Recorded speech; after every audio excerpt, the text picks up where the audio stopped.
Peter Blexley is a former Metropolitan Police detective. He's also the host of Crime Suspects, which is on at 8:30 on Friday. Peter, thank you for joining me in the studio on this story we've been talking about throughout the morning. It's a really shocking story about a Jewish man being told, "You're openly Jewish, you shouldn't be here." Another police officer apparently threatened to arrest him. This was at a pro-Palestinian protest. I just want to put the thoughts of a couple of people who've been in touch to you just to get your reaction to this. And I want to read out the statement at some point as well from the Assistant Commissioner.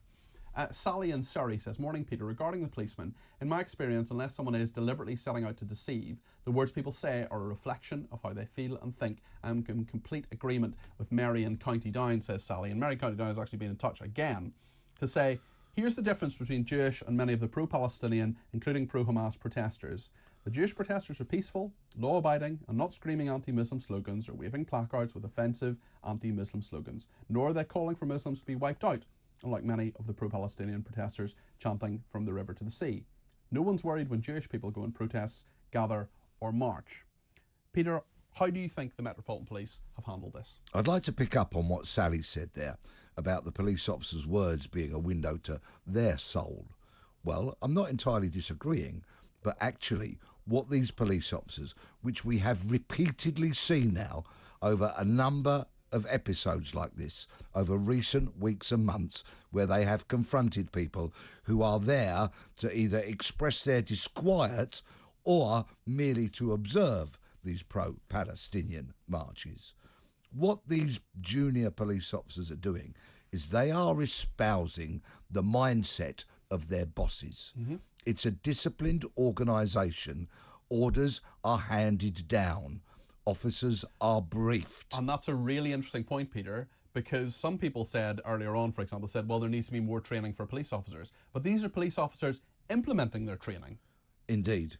Implementing the instructions that are handed down to them. And it runs much deeper and much more seriously than this. Because what has happened now, after a number of these cases, the Metropolitan Police's mask has not slipped, it has fallen to the ground. The Metropolitan Police quite clearly have chosen a side here, and it is not the side of the moderate. It is not the side of the mainstream. It is the side of the mob, and it is completely understandable why so many Londoners are utterly outraged. They are turning their backs on the Met Police, indeed, indeed, and they are turning around and saying, our police are not here for us. Our police are failing us. We resent them. We do not respect them. Let's remind ourselves what actually happened. Let's play this clip again. This is, just to remind ourselves, this is a Jewish protester from the Campaign Against Antisemitism. He wasn't even protesting, he was just walking in London. He got into a discussion with a police officer. This is what happened during the pro-Palestinian protest. If I could ask you to stay there, please. Thank you very much. I know I have heard you. I don't want to stay here. I want to leave.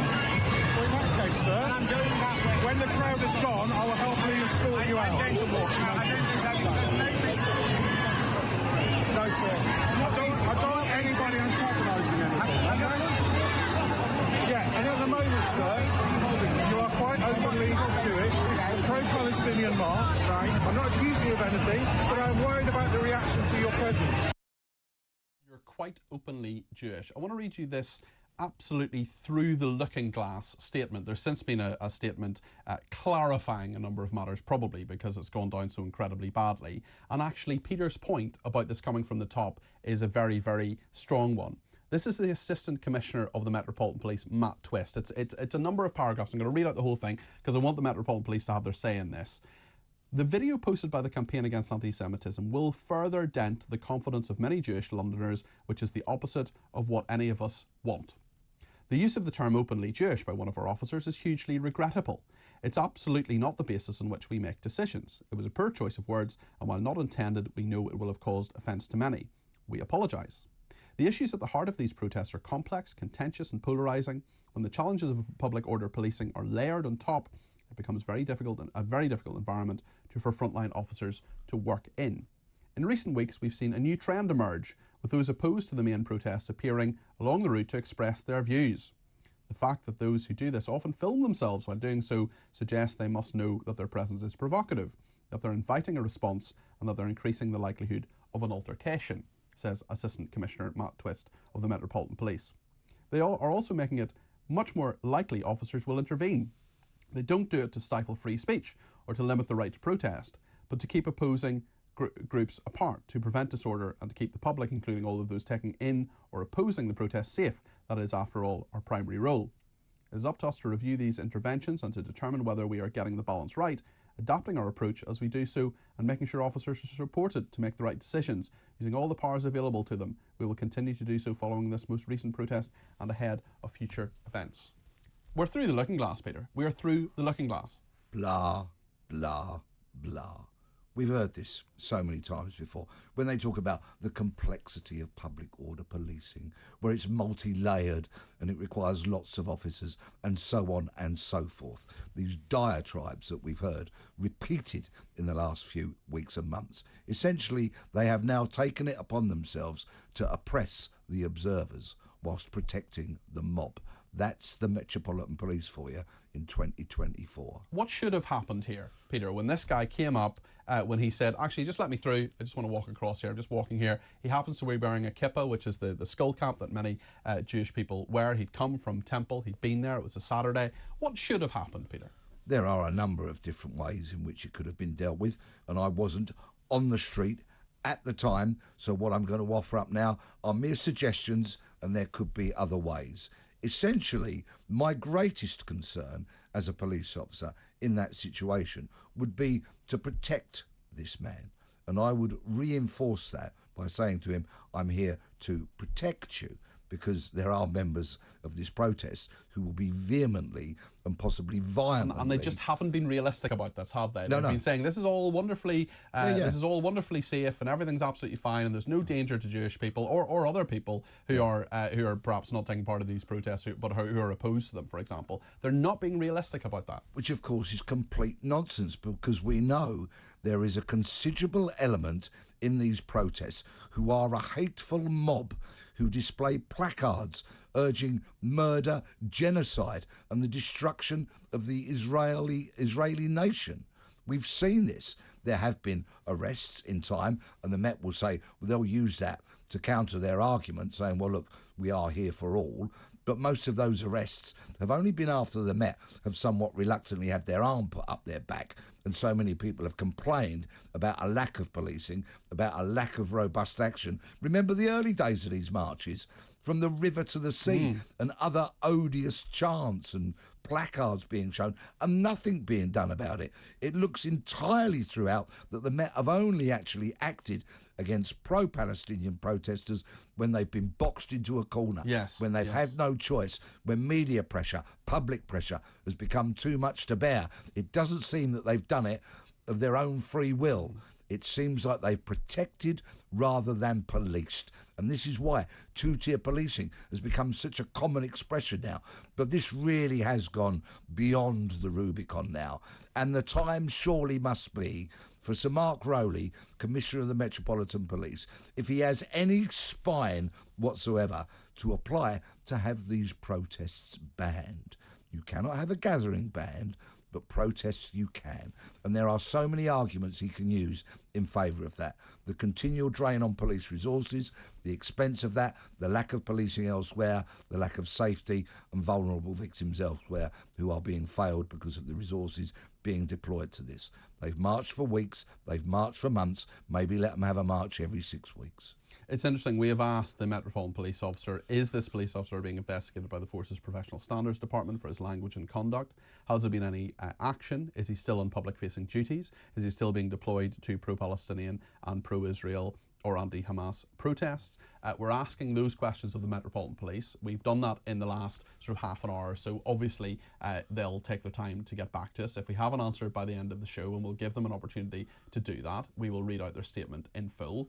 We're talking about this tomorrow with the Campaign Against Antisemitism. If the Metropolitan Police get back to us, and they absolutely should, and I will be calling them out if they don't, we will read out their statement in full tomorrow when we cover this issue. But Peter, what should happen to this officer? Well, This is a sergeant, okay? So this officer has actually studied and taken exams to become... Experienced officer. This isn't just some new recruit. And we can't see his face because it's blurred. The campaign against anti-Semitism has blurred it. But nonetheless, he is clearly a slightly older, experienced officer, a sergeant, as you say. 86% of police officers serve in the rank of constable throughout their service and don't go for promotion. So this is one of the 14% that has got promotion and has studied and taken exams to be this stupid. It's quite staggering. It really is remarkable. One wonders where is the common sense, which of course is the greatest attribute a police officer can have. Where has that common sense gone? It seems to be in very, very short supply in the Metropolitan Police. The reputation of that service has tanked completely because, of course, horrors committed by its rank and file. Many cases we can, Sarah Everard, rest her soul, and many other victims at the hands of serving police officers. The abominable policing of these protests, and so much more. Yes, there is some very capable, very competent police work done in various quarters, usually in regards to murder, when of course it's a bit too late for any victim that's lost their life, and some other serious and organised crime. But not only have the police turned around and now clearly protect the mob, they've also turned their backs on us, the moderate mainstream, in years, because they don't investigate our burglaries, car crime, phone theft, bicycle theft, fraud. Ignore the announcement of this week that was started by another organisation. And, of course, shopkeepers who are completely left to their own devices. Peter, I want to put the thoughts of Matt in Buckingham to you. I think he has a different perspective to you. Matt, thanks for your call. 0344 499 1000 was the number you called. What point would you like to make to both me and to Peter Blaxley, Matt? Basically, I just think this is blown out of proportion. I think it's often a case of things like this get blown out of proportion. I think the police officer was tried his best to de-escalate the problem. He's in probably a situation where there's all hell breaking loose. And, it's just a case of trying to manage the situation for the man's safety. What would happen if he just let the man just walk across the street? He then got attacked, all hell broke loose, and then next thing we know, his man got killed as a result of police negligence. I'm a football fan myself, and it's just a case of I was thinking, well, say for instance I went to a football match at the Emirates. I was wearing a Tottenham shirt and I sat in the Arsenal end, or I was round the Arsenal fans. The police officer would probably come over and say, oh, I can see you're a Tottenham fan. If you could just, move from the area and, I'll escort you safely out. If not, then I'll put you under arrest, escort you, and then obviously de-arrest you. But there's not always you get that full recording. Okay, Matt, just hold that thought for a second. I promise I'll come back to you in the next couple of minutes, but I want to get the thoughts of Peter Blaxley on what Matt's just said there. Yeah, Matt used the expression all hell broke loose, and he used it twice. Once before this incident happened, and then once potentially thereafter, depending on what happened. So, Matt, with regards to you saying all hell broke loose before this incident, who was that down to? Who was that the responsibility of? Where should the blame be apportioned for that all hell breaking loose? The protesters or this single Jewish man standing on the side of the road? I think it's more of a case of anticipating the situation. I mean, today, referring back to, something that people may find quite common in the news is like football. Someone could just turn up to a situation and, people take immediate offence, and when tempers rise, then again, as I said before, all hell breaks loose. What the police officer was trying to do is stop that from happening using his skills and his training and de-escalate the situation before it happened. Also, another point I'd like to know is, why are these things recorded? There must be an intention for these things to be recorded to create... Well, let's ask Peter about that, Matt. Yeah, Matt, the recording of police actions is commonplace these days. In fact, the police welcome recording of their actions. Well, they often have those little cameras themselves. Body-worn videos. The police are a big fan of that until it doesn't suit them. And then they want to moan and complain about being filmed. They can't have it each way. It's absolutely crucial these days that our police are held to account, and if people want to video them as they go about their duty, then they're absolutely allowed and empowered, and that's fine to do that. We need accountability. Matt, with regards to this man being called openly Jewish, what would your reaction be if the cop had said, you're clearly openly black or openly gay or openly straight? Just very briefly, Matt, because we're coming up to the news, what's your reaction to that? Judging where perhaps his attire, and also the fact that the opposition was Palestinian, then I can understand he was saying, well, I'm not stopping you. Okay. Because of your that attire. It's a great honour to sit in this chair because we get calls from all different opinions and viewpoints. It's not an echo chamber that I'm hearing. And Matt, of course, challenged what I'd been saying. Well, we're the home of free speech, Peter. Yeah. And that's absolutely right. I see where he's coming from, but I fundamentally disagree. There were so many shortcomings about that. And it would appear that many others feel the same way, especially by the reactions that I've been monitoring on social media and replies to some of the posts I've been putting out there. The police now cannot call themselves independent because they are not being perceived as such.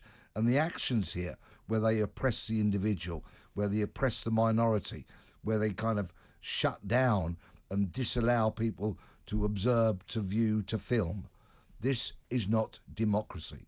This is utterly undemocratic, and it really is a sign of the thinking of the senior ranks at New Scotland Yard. Let me just put a few of our messages to you. One person says, Matt was comparing a Jewish man wanting to cross the road because he was Jewish to a football supporter trying to intimidate the opposition. Huge difference. Jews are citizens of the UK and should be allowed to walk wherever they wish. Football is an entertainment choice. On the matter of filming as well, we talked about that before the break as well. Jewish protesters are recording these events to keep themselves safe and provide evidence of how some of the pro-Palestinians and police are behaving. Just as well they are recording. Brian says, Peter, how about making marchers pay for the privilege of being policed? Steve says, the Jewish faith has never threatened or carried out any atrocities on the West or Great Britain. Any protest by the Jewish faith is always peaceful, without fail. And one last point, we are not at war. We are not Israel. This means the pro-Palestinians are British or migrants causing civil unrest in our own country. The police must arrest any criminal, of which there are many to choose from these days, and any law which is broken. Phil says the Met are a disgrace. In fact, they should be renamed the MAP, the Metropolitan Police. One more, and then I'll come back to you, Peter. What if that Jewish man were attacked by the pro-Palestinian protesters during the march? Would the Met Police get the blame? By the way, why did the Jewish man want to be at the pro-Palestinian rally when his presence could have backfired on him because of his ethnicity? What exactly was his intention to be at the pro-Palestinian rally while at the same time wearing a kippah, which could antagonise those, that's the skull cap, the kippah, which could antagonise those whose emotions were already running high? Was that man not a provocateur of sorts? There are various views on this, Peter. There are, and I've enjoyed hearing these contrary views from one to t'other. Somebody is perfectly entitled to go and watch a protest. And people, fortunately, as one messenger sent in, have been filming them. And upon that filming, it's created the basis for some evidence for some prosecutions. People have felt compelled to go along and gather their evidence because they've seen police inactivity in the face of blatant offences being committed. And this is the slow drip, drip, drip as confidence, trust, respect for the police simply ebbs away to levels that we've never seen before. I don't know if it's ever going to be turned around. I don't know if the Met have got the stomach for it. What I do know they don't have the stomach for is robustly policing those protests, for taking offenders out there and then repeatedly. They seem to do it only when numbers are in their favour, and consequently we've got ourselves to the situation that we're in now, which is utterly unacceptable. And my hearts and thoughts go out to anybody intimidated, threatened or otherwise pestered by any of this mob which clearly has an upper hand. Peter, great to talk to you this morning. Peter Blexey there, former Metropolitan Police detective. Peter is also the host of Crime Suspects, which is on TalkTV on Friday at 8:30. So Peter, thank you for coming in.